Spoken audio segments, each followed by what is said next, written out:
Bonjour et bonsoir, bande de Kobalandi. Il y a 3W.voiceofcongo.net, toujours un associé à informer bino. Ezali ngai ya bino de konabino francos na zongi les sous le awa. Pona kostolo na bino sur actualité politique oyo ezali koleka na mboka Congo. Donc na zongi na émission na bino bolinga kaminga Voko News. Voko News ya lelo tokolobela mingi sur interview oyo Herman Cohen asili kopesa na ndeko Marius tokomeka kotoucher ba point oyo biso tomona qui vraiment ezala qui est important et tokotoucher pe sur makambo ya la main mende parce que makambo ya la main mende oh biso tokanisa ki silaki mais toza surpris jusqu'à aujourd'hui là makambo yango ezali ko continuer ko loba makaka toujours parce que l'association comme Kobima de gauche à droite oyo bazali ko senga ete ndeko la mer mende bamemaye na justice na likambo ya diama wana toyebite ndenge makambo wana kosuka tokolobela pe baactualité misusu oyo ezali koleka toyebi ke premier ministre ya sika ilunga bapresentaki epa bandeko ya PPRD tokotouche yango mpe mwa moke e Moïse Katumbi ndenge toza koloba pe ye azali na Kasumbalesa et après Kasumbalesa balobi azali ko compter ko kende na Goma. Donc même visite ya na bossa na visite ya mwana mboka Dr Mukwege oyo asilaki ko kende na Vatican bayambaki ye epai ya pape. Donc wana bakambo toko meka ko toucher lelo toko banda na déplacement ya mwana mboka Moïse Katumbi boyebi ete mwana mboka Moïse Katumbi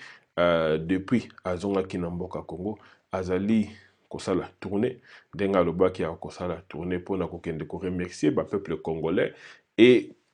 ko compatir na bango na ba pasi nyonso oyo basilaki komona na régime esilaki koleka pe kosenga na bango bazala bomoko pona ko permettre mboka ekende liboso. Donc déplacement c'est kosala après avoir kokende na Kashobwe ezalaki kokende na Kasumbalesa boyebi ete mwana mboka Moïse Katumbi na kozonga na ye na Congo basilaka kokanga ye na Kasumbalesa wana ezalaka lera azoloba na kozonga na ezalaka lera amekaka kozonga na Congo na tango ya régime ya ex-président Joseph Kabila na Kasumbalesa basilaka kokanga ye et asilaka kokota te et pour cela yango monaki kezalaki très important à se déplacer à kende kokutana na bandeko ya Kasumbalesa et kuna na Kasumbalesa basilaka koyamba basilaki koyamba ye epa ya population mingi oyo bayaki po na koyamba leader na bango. Donc déplacement na ye na Goma eza pour bientôt et bato misusu ba commenter ki balobi que aza ko se déplacer bon comme okende na ba Goma pe partout azo ko kende pona ko récupérer popularité na ye oyo apesa ki mafa wana ezali ba commentaire ya bato oyo balinga toujours ko piquer sur Martin Fayulu balobi que Moïse Katumbi abandi ko récupérer ya ye population oyo adefisaki. Est-ce que ezali bongo toyebite mais tokotala kaka biso moko et tokojuger na mikolo mizali koya mwana mboka Martin Fayulu yesika azali asilaki pe ko tweeter sur makambo oyo mazali koleka na Malawi boyebi ete na Malawi élection ezali koleka kuna et mwana mboka Fayulu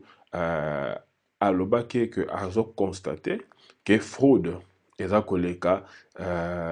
kuna na Malawi et a dénoncé qu'il y a un baki que bana ya Afrique pe bana RDC batelema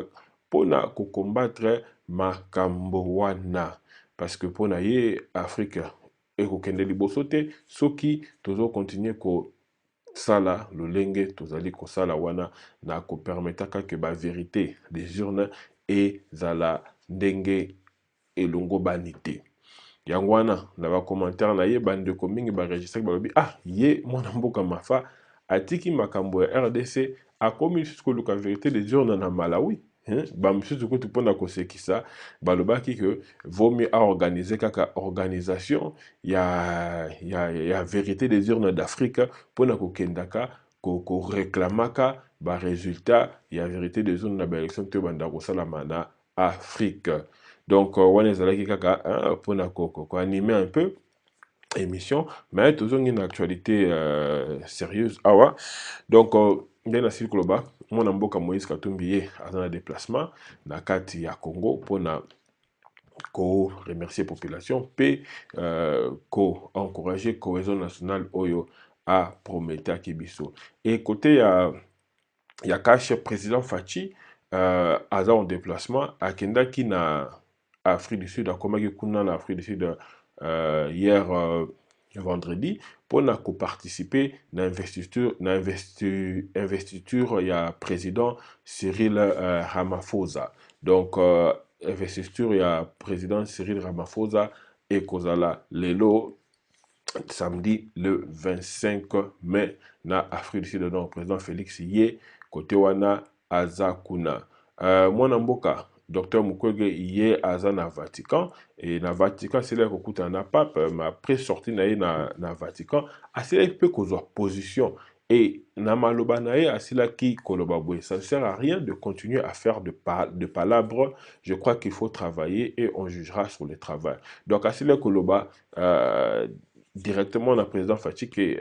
ça ils ont servi na eloko moko te ya ko continuer kolobaka lobaka ko prometaka nde président Fachi aza koloba loba aza ko promettre ko sala boye 100 jours makambu boye ye pona ye docteur Mukwege alobi que makambu nyonso wana eza ko servir na eloko moko te oyo eza important na tango tozali koloba ezali musala donc il faut à travailler et bako juger ye na travail na ye donc wana eza maloba ya mwana mboka docteur Mukwege oyo azali prix Nobel de la paix et bosila komona pe côté ya PPRD to côté ya FCC ne tokoloba awa basila ki ko présenter premier ministre Sylvestre Ilunga na bakadre ya PPRD. Et pendant la présentation, na ye kuna Ramazani, Shadara, tenaki ba propos moko oyo elobi ça qui est un peu sphère politique ya Congo quoi. Donc Ramazani aloba ki boy, là rajoua ki maloba pendant la présentation il y a premier ministre na ba membre à PPRD aloba ki votre grand soutien, c'est la majorité que nous avons à l'Assemblée nationale et au Sénat. Les élus députés et sénateurs vont vous soutenir parce que vous êtes leurs produits. Et Ayaki continue. Nous avons entendu que dimanche, un député, l'honorable Lambert Mende, a été arrêté comme un malfrat. Nous, au PPRD, nous sommes contre tout ça. Wana Ayaki côté les mela arrestation. Il y a PPRD, arrestation à PPRD, pardon. Arrestation à la même Mende, ndenge ba me makaye sur affaire à diamant au toko touché bientôt. Et à qui sous qu'on lancé appel la première ministre, surtout appel au Yonde et monanaki comme si il a une sorte de corruption morale parce que à l'ancien qui appelle et à ko senganaye que azon on a PPRD ce qui a besoin à Batou pour na ba position na kati ya gouvernement asile kolobabwe. N'oubliez pas le PPRD, n'oubliez pas votre parti. Vous êtes des dirigeants de la RDC avec les fonctions qui sont les vôtres. N'oubliez pas d'où vous venez. Si vous pouvez leur trouver de la place, il y a beaucoup de chômeurs au PPRD. Donc wana ezalaki message à Shadari alobelaki yango premier ministre pe alobelaki yango mokonzi ya Assemblée nationale mama Janine. Donc ayebisaki ke abosa na PPRD te PPRD ezali parti na ye et que ayebisaki bango pardon que ba fonction ceux qui est monani ba place ba poste ceux qui est monani abosa na te esika ye awutaki. Donc ceux qui moyens ezali à trouver ba place pour na ba membre ya PPRD parce que na kati ya PPRD ba chômeur ba zali et belé. Mais la sortie na bango wana na présentation na bango plutôt oyo ba salaki côté mususu pe bandeko misusu oyo ya PPRD misusu pe ba ya PPRD te ya FCC misusu pe ba commentaki sur yango comme ndeko Modeste Bayati oyo azali nani cadre ya FCC pardon ye ana parti na ye baza pe na député ebele au bazin na kati ya FCC alobaki boye on ne peut pas comprendre que le PPRD qui ne représente qu'un tiers des députés prenne tout, présidence, assemblée, premier ministre et 70% de gouverneurs. Là, toujours comprendre que PPRD, où ils allaient parti kaka, hein, parti moko, où ils ont représenté kaka un tiers, il y a Makambu, et ils ont Makambu nyoso. Parce que bon, même la carte FCC, bazo comprendre te. PPRD asili koboto la bango,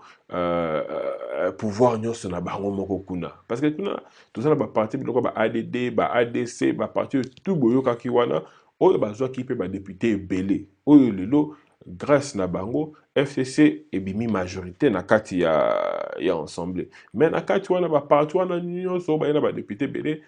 mutaza ko profiter o aza na plus de 70 hein, tokoloba o aza na plus de un tiers pardon, tokoloba o aza na plus de 70% de gouverneurs aza na premier ministre aza na présidence ya assemblée. Donc PPRD azwi babiloko wana nyonso pona ye moko. Donc pona bango bazo comprendre te et baza kolelela yango vraiment bameka hein, baza kosenga na ba autorité morale ya FCC bameka kotala ndenge nini bakoki kobongisa makambo wana. Toshite na moko ya actualité na biso principale ya lelo oyo ezali makambo ya la mère Mende. Bosili koyeba ete mwana mboka la mère Mende na ba émission tosili kosala eleki tolobelaki mingi sur makambo ya diamant na ye na Basile Longo, diamant oyo bangomi ba diamant na été mais diamant na bi diamant na parce que yende abimi mingi na actualité sur makambo ya diamant wana. Eza diamant ya ba trésor oyo ba utaki na Sankuru oyo yena Basile Longo basili ko potana na yango oyo memi ba tout oyo bakangaki na mère de la justice et ememi pe ba trésor wana ti et pas ba expert pona kokende ko tala diamant wana. Boyebi ete na ba numéro na biso elekaki dernièrement tosile kolobela sur expertise ya bato oyo basile kotala diamant oyo bayaki kopesa biso information na nsima ke diamant ya Lambert Mende wana ezali diamant ya Lambert Mende toujours pardon diamant ya ba trésor oyo Lambert Mende asile kozwa ezali diamant ya lokuta. Mais après ça makambo ekomi kobimebele bato misusu bakomi kobenga otoko senga na justice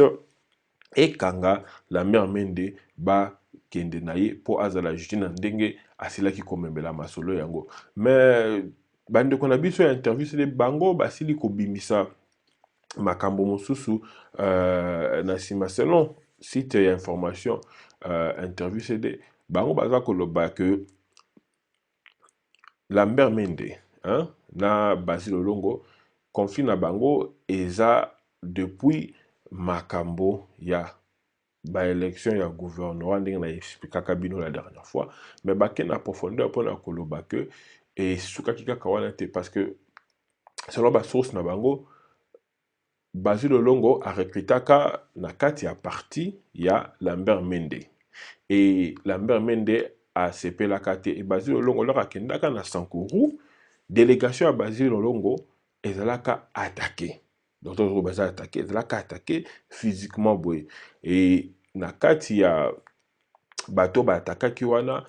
ezalaki bato oyo Lambert Mende atindaki. Donc toujours baza selon site on interview CD babi bato ba attaquaka Basile Longo eza bato yo Lambert Mende atindaki. Et selon source na bango balobi que na attaque wana Basile Longo abikaki kaka parce que intervention ya bato ya nani otoko benga bato ya MONUSCO ba intervenaki parce que ceux qui bango ba intervenaki te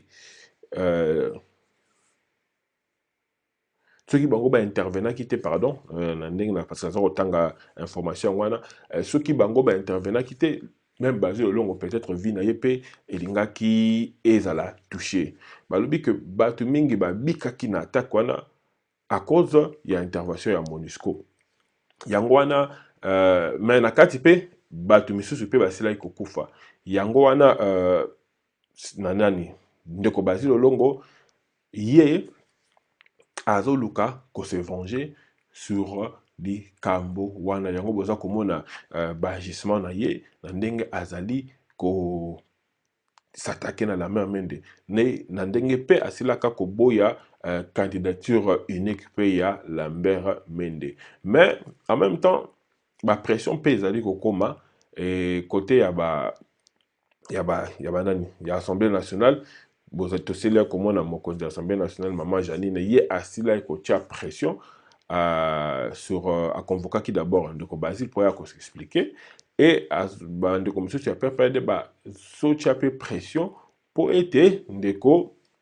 Basile Olongo azala écarté na gouvernement ou azali ko assumer intérim ya ministre de l'Intérieur kuna. Donc bazo tia pression. Mais en même temps, tu le gouvernement en Europe et comme on a souka parce que bientôt le gouvernement sera Kobima. Donc d'ici là, basé longo à cause de la paix, les sous na poste on était. Mais est-ce que après éviction d'ailleurs, bakolandela na justice pour na makambo asila ko sala na ndenga asila coordonner arrestation à la main de wana de to yebite. Donc na makambo ya Pierre yango, bosili koyeba ke Lambert Mende akenda ki na Pierre wana pour na batala yango na organisation oyo babengi CEEC kuna eza organisation ya ba expert oyo batala ka ba diamant pona kotala ete soki ezali ya soto ezali lokuta. Mais après avoir kotala sa diamant na tout la dernière fois ba déclaré diamant ezalaki diamant moko faux. Batebele ba côté en doute et il y a eu beaucoup d'organisations et de personnalités qui ont parlé sur ce diamant. Par exemple, Mwanamboka Muyambo, Yepe a télémelaki likambo yango alobaki boy, on sait toujours très bien qu'une pierre translucide qui laisse traverser la lumière tout comme la couleur de sa chemise est un diamant. Monsieur Mendement, même sur PV sans scrupule. Donc, tu es que libanga oye et tikaka mwinda eleka la couleur ya chemise ezali diamant. Donc la même mende azali ko kosa. Ouais ezali mwana mboka membo bato misi ba commenter ba lobi ke na Congo to komi komona magie. Babi Yesu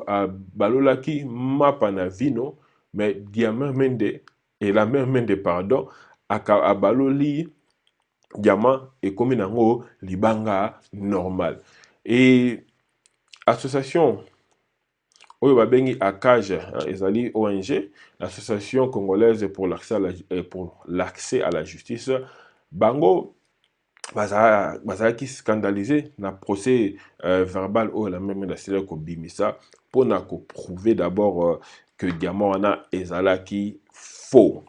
Et quand mokonzi na bango asila ko Twitter sila ko loba boy ACAJ est scandalisé par le contenu du procès verbal du CEEC qui constate qu'il lui a été déposé autre chose que le diamant de 87 carats. ACAJ appelle le procureur près de la Cour de cassation à enquêter sur la disparition du vrai diamant et à arrêter déjà le suspect. Donc, bango babi baza scandalisé. Na contenu d'abord il y a procès verbal là babi mais ça que vous avez déclaré diamant dans le lokuta et balobi que diamant au bakende kotika kuna pona ko talisa ce que ezali ya solo ya lokuta ezali diamant ya solo oyo bango ba mona kité ya 87 karawana et ba ko senga nanani na procureur a landela et à ça la enquête sur disparition il y a diamant et à kangisa bato yo baza ba suspect donc là baza koloba bongo baza koloba directement mwana mboka Lambert Mende et pona kosi sa côté wana soki to landi pe malamu bokomona que Lambert Mende l'air aleka ki na chaîne de télévision ye moka sila ko confirmer que diamant wana ezalaki certifié depuis province ya Kasai, donc depuis Sankuru. Donc là, là, qui na télé 50 que diamant est certifié, ça veut dire que diamant na basila ko tala yango, basila ko vérifier yango pour ko certifier yango. Donc pour ko certifier diamant, il faut moins expertise ya bato ba yebi musala ya mabanga wana batala yango et baloba ke oui oza diamant solo et ba certifier yango. Donc pour na bango bazoloba ke diamant men dazo kosa parce que diamant ezalaki déjà certifié na Kasai et comme na Kinshasa là balandeli yo bakomi kotuna yo balolo lobi ke diamant ne komi ya lokuta et baki ko noter lisusu eloko moko pa bandeko ya Voice of Congo hein site na biso sika bakomaki article bayeko loba ke na rapport oyo ya CECC ba préciser que diamant oyo ezalaki testé ezalaki 87 donc 87,20 carats mais oyo présenté et pas diamant mende na ba média oyo to monaki liboso ezalaki 87,40 carats. Donc pour na bango hein bande ko Voice Congo ba komaki article bazoloba que na place wana il y a quand même manipulation que la mère Mende a manipulé ma campagne parce que dans le document à Liboso a présenté qui même tient la télé 50 et ça qui 87,40 carats. Ba document ana ezalaki oyo ezalaki certifié na Kasai. Ba expert o ba sala ki mamula Kasai ba certifié ki diamant ana ok 87,40 carats mais oyo ya Kinshasa ekomi 87,20 carats. Donc mpona bandeko ya Voice Congo manipulation moko eza kosalama côté wana et côté ya bandeko ya actualité bango bakomaki sur appel ya poursuite judiciaire au bandeko ya Zado aux association africaine de droits de l'homme baza kosenga pote la mère Mende asila kolandama sur implication na ye na trafic de diamants au basilaki kozwa na Sankuru et pour na Zado bango basila koloba boy. Si les tests des experts révèlent que les diamants seraient de mauvaise qualité, cela ne constitue pas une excuse en matière juridique. Lambert Mende n'est pas reconnu par la loi comme la personne attitrée dans la vente des diamants. La justice du pays doit faire son travail afin de rétablir l'ordre dans le secteur minier. Cette pierre précieuse ne pouvait pas d'abord se retrouver dans le main de la mère Mende. L'effet de la détenir sans en avoir la qualité, c'est ce qui constitue la violation des dispositions du nouveau code minier. Le diamant est une pierre précieuse, elle est protégée par la loi. Donc, on les acquis, Mokondi Azado, Ndeko Jean-Claude Katende, ya sili koloba ete, soki, diamant yango, et se révélé que ça a mauvaise qualité, on ezali excuse te na matière juridique d'un côté à justice parce que la mère Mende Nengazana baza ko reconnaître été comme attitré donc comme un motoyo a kaka diamant. Justice ya mboka il faut ça la musala nango pour na kozongisa wala basengi na justice pour na kozongisa ordre na secteur minier. Balobi libanga wana ekokaki jamais qu'on se retrouve dans maboko ya libanga ya diamant qu'on jamais qu'on se retrouve dans maboko ya Lambert Mende. Donc na ndenge ye asilaki ko détenir yango hein kozwa libanga ko simba libanga wana eza déjà kolakisa violation il y a disposition à code minier et diamant ezali libanga moko précieuse et eza protégé par la loi. Et baki on continue la koloba que les dispositions de code minier ont été violées parce que cette loi dit que la procédure de la traçabilité des produits miniers et exploitation artisanale appartient au gouvernement congolais. Les procédures de vente et obtention sont dictées par une loi organique. Mais Lambert Mende n'avait pas agi en conformité avec la loi dans la mesure où une pierre obtenue de manière artisanale devrait passer en principe par les creuseurs qui sont en règle avec la loi, par les négociants qui sont aussi en règle avec la loi en vigueur. Dans les cas d'espèce, Lambert Mende voulait se charger de la vente de cette pierre à quel titre? C'est principalement la justice, le cours aux tribunaux qui doit s'occuper de cette affaire parce qu'il y a des sanctions pénales qui sont attachées à ces dispositions. Donc c'est une affaire de la justice. Ce n'est ni le ministère de Mines, encore moins le ministère de l'Intérieur. Donc, quelle que soit la qualité de cette pierre précieuse, elle ne pouvait pas être entre les mains de la mère Mende. Donc, pour la bango, balobi que makambo ya diamant, surtout produits miniers artisanal, exploitation nango et la traçabilité nango, donc procédure ya kolandela yango, ezali musala oyo ezo appartenir au gouvernement congolais. Et procédure ya kozwa pe ya koteka yango eza na kati ya baloi oyo ezali déjà na kati ya mboka. Donc la mère Mende ndenge agisaki na ndenge amemelaki makambo ezali conforme te na baloi ya mboka sur makambo ya mine. Donc pour na bango balobi que diamant d'abord il fallait les cas d'abord pas ya ba trésor oyo baza en règle na loi toyebi que la mère Mende asilaki ko lakisa biso mikanda ke ba trésor azalaki en règle et eleke pa ya négociant ba négociant il faut bazala na règle na loi. Donc pour na bango la mère Mende ye akotaki makambo yango en tant que qui? Parce que la mère Mende n'est aussi koyeba ye azali négociant ya ma diamanté pe azala ba papier ye moko te ko lakisaki ye azala négociant ya ba diamant. Donc yango wana basili kosenga na ba cour tribunaux ba s'occuper na ba na makambo oyo po ete na kati ya makambo ndenge diamant Mende asili ko memela yango ba sanction ezali. Donc likambo oyo basili koloba ezali likambo ezali kaka ko concerner justice. Ezali ni likambo ya ministère de mines ni likambo ya ministère intérieur ndenge toza koloba ndeko Basile asilaki ko kota likambo yango mpona bango équipé bato wana te eza ko équipé kaka